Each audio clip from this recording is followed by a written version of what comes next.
My name's Shaylee Joy. What am I?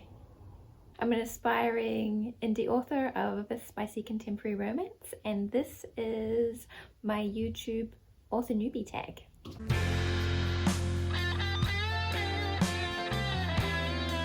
If you've been here before, you might remember my voice, and you've probably never seen my face before. In this channel's previous life, I taught yoga nidra meditation classes. I stopped when Daddy YouTube updated his algorithms to start putting ads in meditations. So this is this channel's new life. If you were here before, you'll notice that there is still a few of the most popular videos that I've left listed meditation wise. If you do listen to those and you're a subscriber from those videos, I would recommend saving the links because I'm going to unlist them shortly, like I have with most of the other ones now. So that's your warning. Go do that. If you want to stick around and see what this channel becomes, if you don't know, I'm also a writer. I've been writing books for the last couple of years. But my debut release comes out in December this year, so I thought I would turn this channel into one of my author platforms. I think there's a couple of types of lists of questions of these. Question number 1, how did you find out about Authortube? I didn't know Authortube was a thing. I was just looking for answers to craft questions, pretty much. And then the algorithm sent me one author and I was like, hey, this is super cool. I didn't know people had platforms here as authors. I don't use social media myself. I'm one of those very strange people who just prefer to be off it.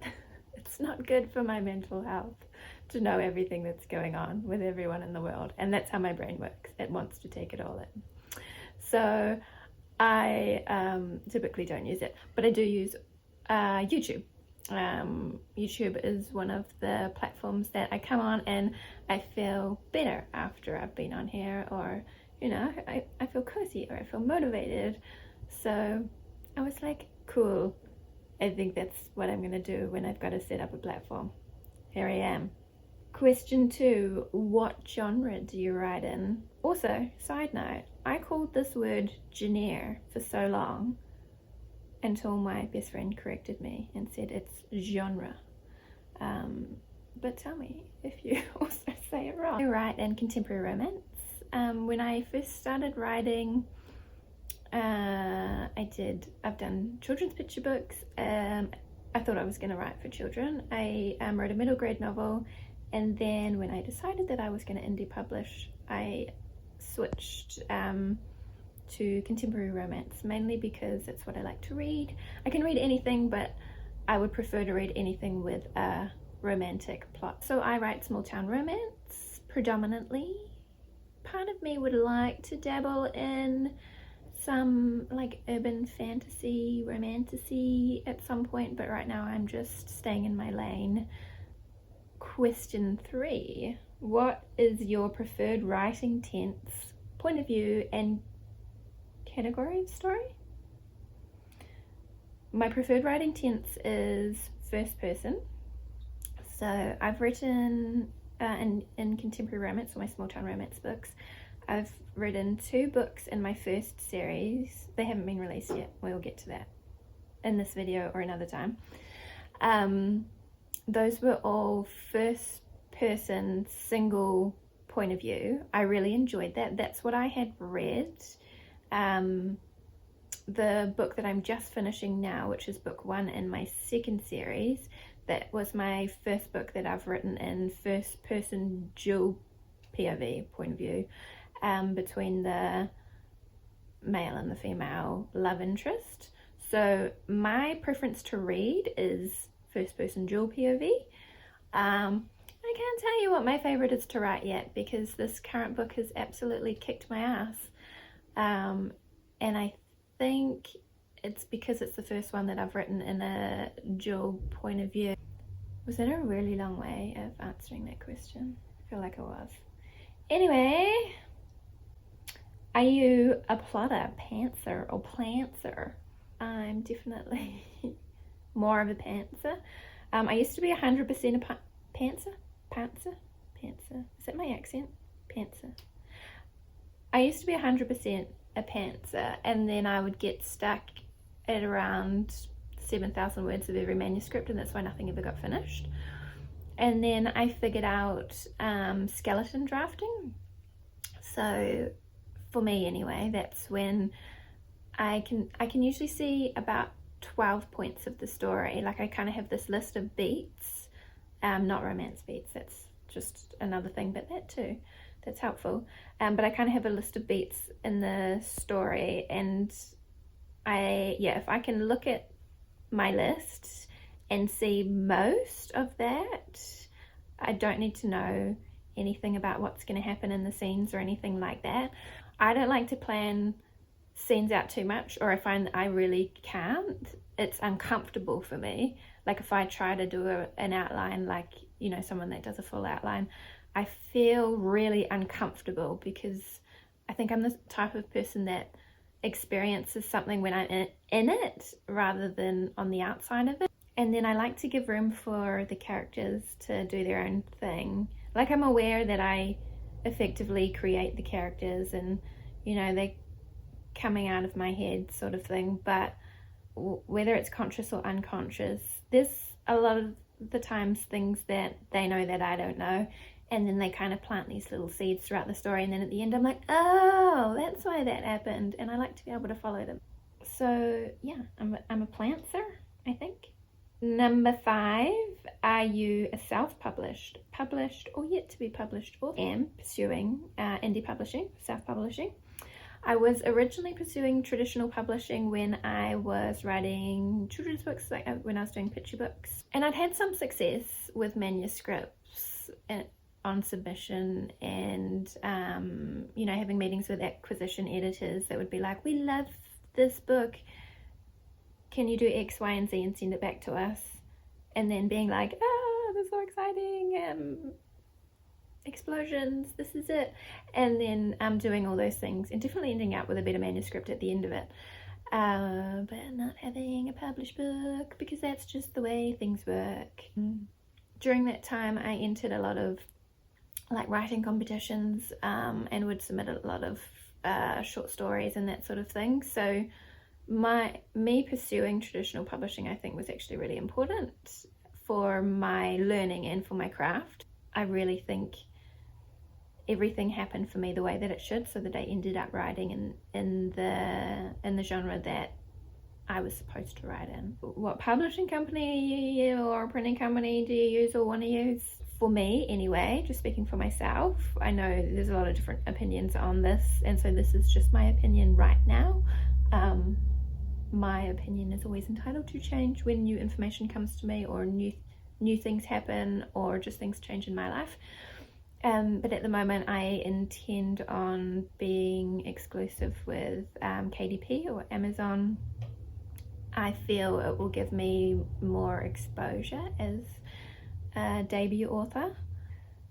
What Authortube related videos can we expect to find on your channel? At least I intend to at this point. Just upload together. This is why I'm a writer, by the way, because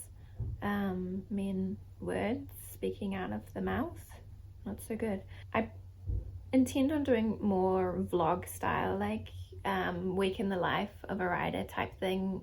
What you probably won't see from me is writing advice. I will tell you what I'm doing and what works for me, but I hope at least that you never see a video titled do this to XYZ, or why your protagonist sucks or something.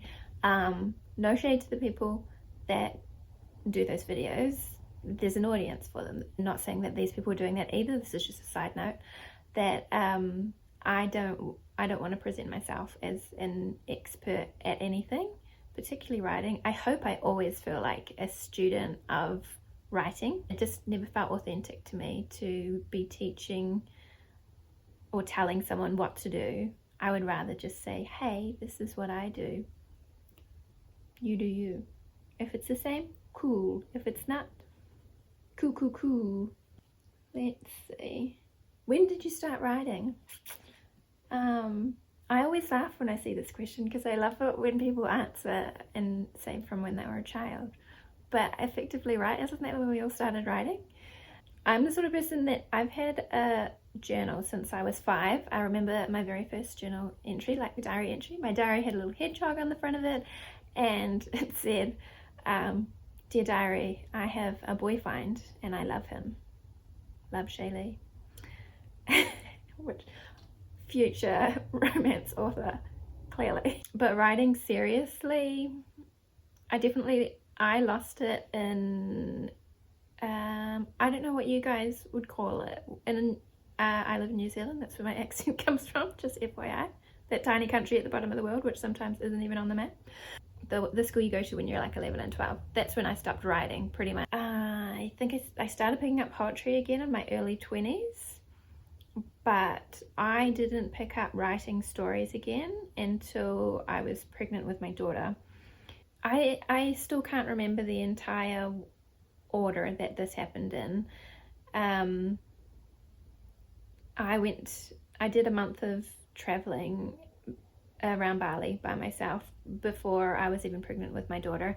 And it's funny because I went there, if you ask me why I went there to find some clarity, and I went to write a book. And I had no idea what I was going to write about. I always knew I was going to write a book. I just assumed it was going to be non-fiction and probably like meditation related, or teaching people how to live like a calm, chill life or something like that. So I did not write that book in Bali. I definitely tried.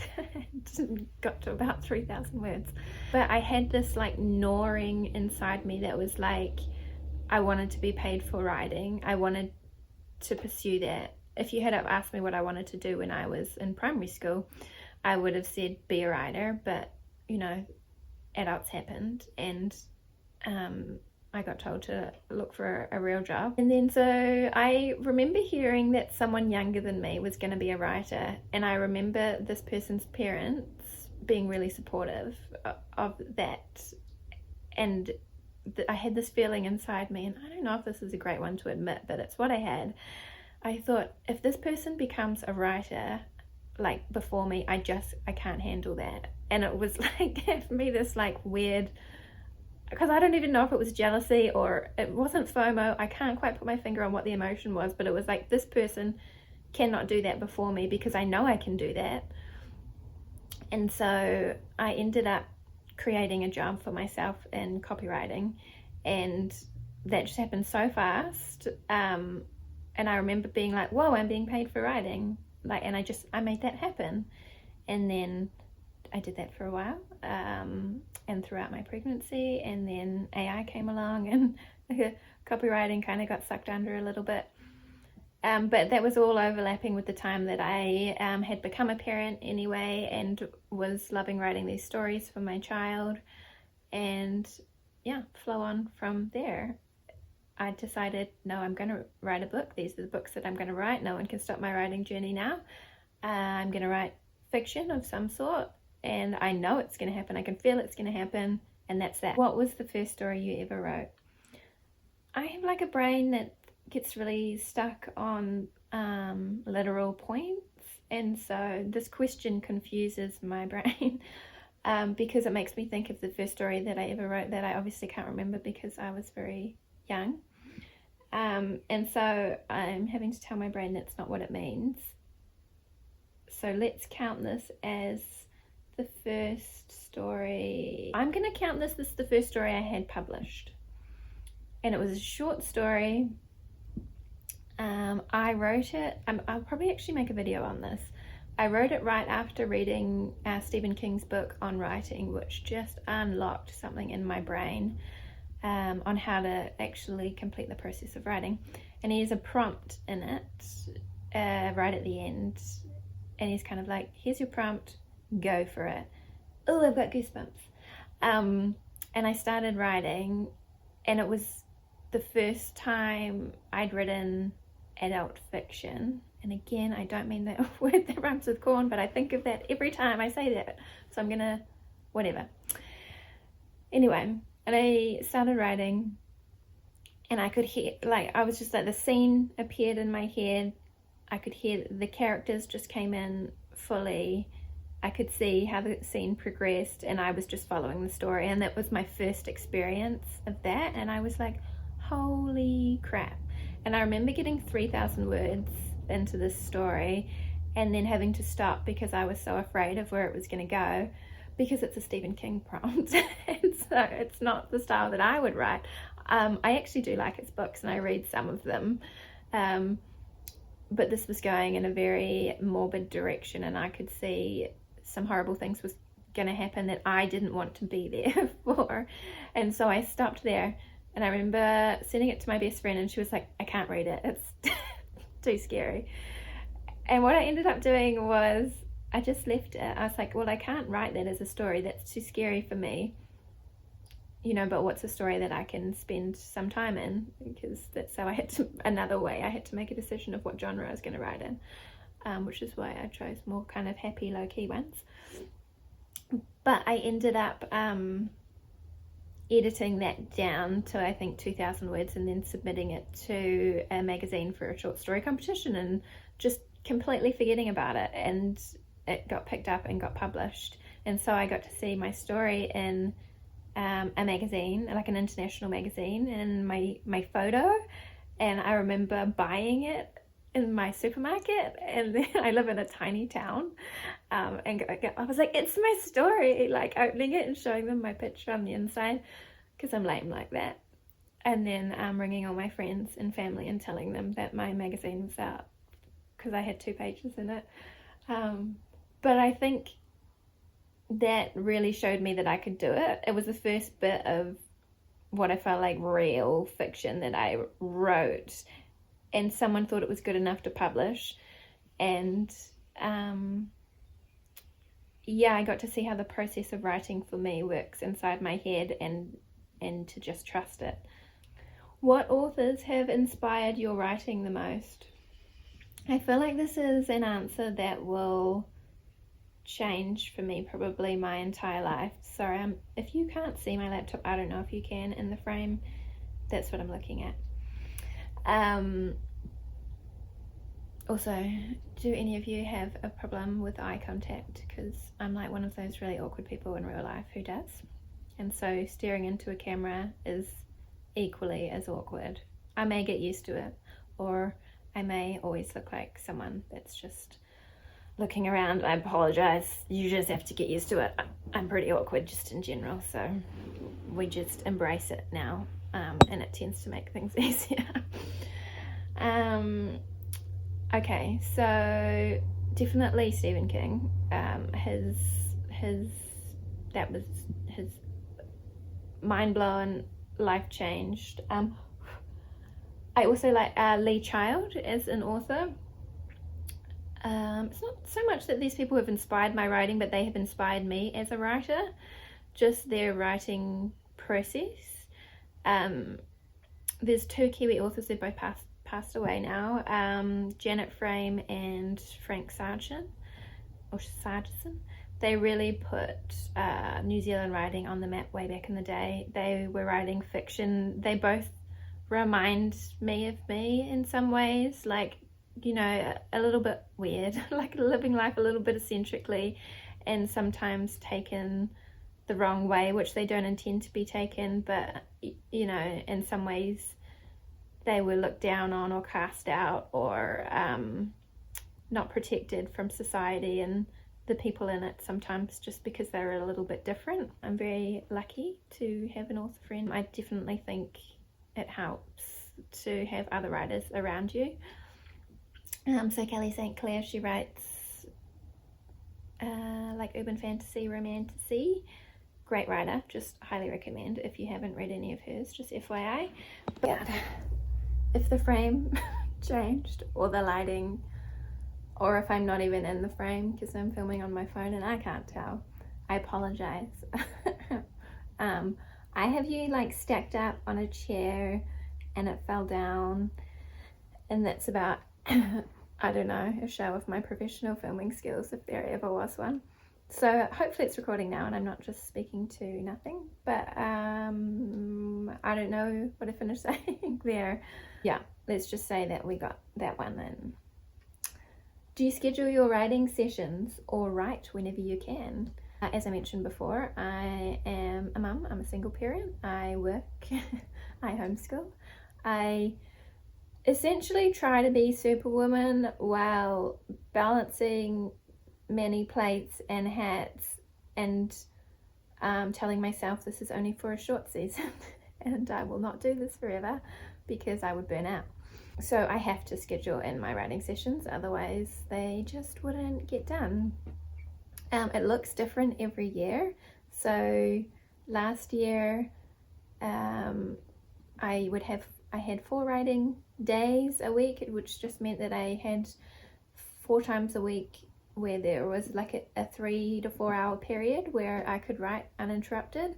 This year it's different again. I only have 2 of those days, and so for the most part I try to do 2,000 words if I've got a longer session like that, and then otherwise I wake up at 5 a.m. and I write till 6 or 6:30 a.m. My daughter typically gets up around 6:45 and I can get 1,000 words in then. So my word goal for the week last year was 10,000 words. I would typically hit in somewhere between 8 and 10,000 every week. This year I've had to reduce that dramatically, which was a whole other mind thing for me, having to soften around that and understand that I was still going to meet my goals, but it was just going to look a bit different because things have changed. 6,000 has been my weekly goal for the year up till now, which has honestly been a struggle this year. And so once I finish this book that I'm just finishing up now, after that I just am changing my goal for 5,000 words a week for the rest of the year. For me, I can't do less than that, it stresses me out. So, and I need to stay in the story as much as I can or I will lose flow, which I kind of feel like I did in this book a bit. It's constant adjustment, constant trying to be easier on myself, and not be so rigid with things while also actively pursuing my goals. Do you use a computer, typewriter, write by hand, or a blend? I use a laptop when I write. Very occasionally I'll write longhand. Sometimes on my so this isn't longhand, I don't think. Yeah, no, into notes on my phone, like, because sometimes I'll hear a character like at nighttime, or I'm just thinking about the story and then I will hear either the start of a scene and I want to catch it while it's there. Some people can remember that stuff. My brain is way too full right now to be able to do that. So sometimes into my phone, very, very occasionally longhand if I feel stuck and I'm trying to get past something, but that doesn't work so well for me. What are you most looking forward to now that you're part of Authortube? It's such a nice question. I don't know why that feels real cozy community vibes, but it does. It feels good to be an active participant in a community that I have, I guess, silently been lurking creepily at the edges of for the last couple of years. So me. But I'm also a really I'm 100% an introvert, but I really value community, and so that will be nice, and giving other people access to me should they want it, and getting to know some more people, more like writing fans or other writers. If you're seeing this, let's just high five me now for actually posting it, because this will be the 3rd one that I've made. Otherwise that's just going to sit in my phone until I decide that I'm not quite so lame and it's okay to upload. Otherwise, you're here and we're here, and if you like slightly awkward people but who also really likes writing and sharing that journey, then feel free to subscribe, like this video, tell your friends about your cool friend you made, and I'll see you again for another video. Thanks guys.